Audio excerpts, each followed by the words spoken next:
भाइयों बहनों, कितना भी 30 मार खा हो, पत्रकारों को सवाल पूछना चाहिए। 30 मार खा प्रधानमंत्री जी, आप महिला पत्रकार से भाग क्यों गए? दुम दबा के भाग गए, क्यों नहीं आप सवाल दिए? आप तो अपने आप को 30 मार खा समझते हैं ना। एक महिला से आप डर गए जो आपकी बेटी की उम्र की थी। यही आपका नारी सम्मान। योगी भगवान है, भगवान के भाई है वो। लब लब लब लब मत करो ज्यादा। देश में संविधान है, देश में धार्मिक स्वतंत्रता की आजादी बाबा साहब अम्बेडकर ने दिया है। ये भी की बात मान लीजिए। कितना खाया था लाली? लिफाफा कितना खाया भैया? आपको कितना चंदा मिला? आपको कितना चंदा मिला? भाजपा के दलालों, तुम्हें और कुछ नहीं आता है। बहन बेटियों की सुरक्षा पर सवाल नहीं करोगे, नीट पेपर लीक पर बात नहीं करोगे, कभी सवाल सुधीर सिंह पर नहीं पूछा, प्रदीप जोशी पर नहीं पूछा, नकली दवाई पर सवाल नहीं पूछोगे, जीवेश मिश्रा पर, प्रोटीन कप सिरप पर सवाल नहीं पूछोगे, नवाजनी पर नहीं दिया जाएगा। नवाजनी पर तुम्हारा नाना योगी जी इलाज करेंगे ना तो छाती पीटते घूमिएगा, पूरा लाल कर देंगे। ज्यादा लब योगी जी को मारेंगे। यार सुन लो यार, तुम जैसे नए पत्रकारों की 3 दवाई लात जूता और कुटाई है। लब लब न करो, दूर नहीं है, अंधेरे जाओगे और ढूंढने से ना मिलोगे। तुम जैसे वादी पत्रकार जैसा नेपाल श्रीलंका पे धमकी दीजिएगा, धमकी दीजिएगा। धमकी ना है, नसीहत है। होता है जब जूता खोलते बकस नहीं आऊँ। पंकज जी अच्छे दिन में जी रहे हैं आप लोग।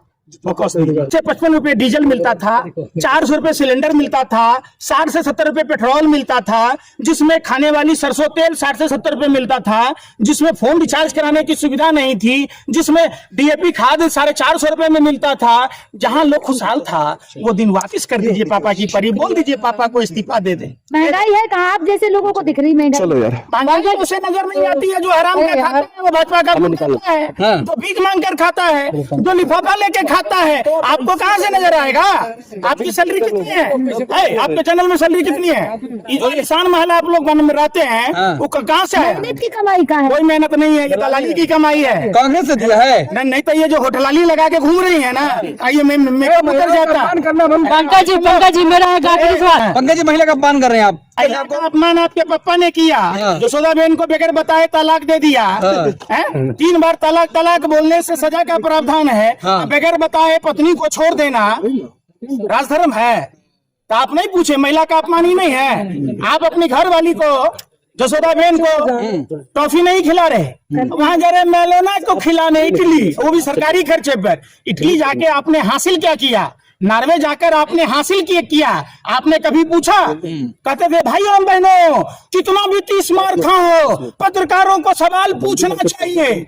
तो 30 मार खा प्रधानमंत्री जी, आप महिला पत्रकार से भाग क्यों गए? दुम दबा के भाग गए, क्यों नहीं आप सवाल दिए? आप तो अपने आप को 30 मार खा समझते हैं ना। एक महिला से आप डर गए जो आपकी बेटी की उम्र की थी। यही आपका नारी सम्मान। आप उसके बाद का जवाब देते, लेकिन प्रधानमंत्री को लग गया कि अडानी पर सवाल पूछे जाएंगे। जो नॉर्वे में अडानी का जो व्यापार निरस्त किया गया था अमेरिका में कोर्ट करने के कारण, तो इन सवालों से भाग निकले। सरोज से जुड़ी हुई थी, वो भारत को बदनाम करने की साजिश थी। सुनो, कब तक दूसरे के पीछे छुपते रहोगे? चले नाबे तो आंगन टेढ़ा, काम करने तो आता नहीं है, काम तो करते नहीं हो। सुबह से शाम तक सिर्फ और सिर्फ सत्ता की भरी पड़ी है। देश चाहे डूब जाए तो डूब जाए, प्रधानमंत्री खुद कहते थे। और प्रधानमंत्री की बातों को याद रखिएगा। बता मत दीजिएगा कि देश में कुछ रखा हुआ है, आपके घर में सोना रखा हुआ है, नहीं तो उसको भी प्रधानमंत्री खोज के बेच देंगे। प्रधानमंत्री का ये काम है।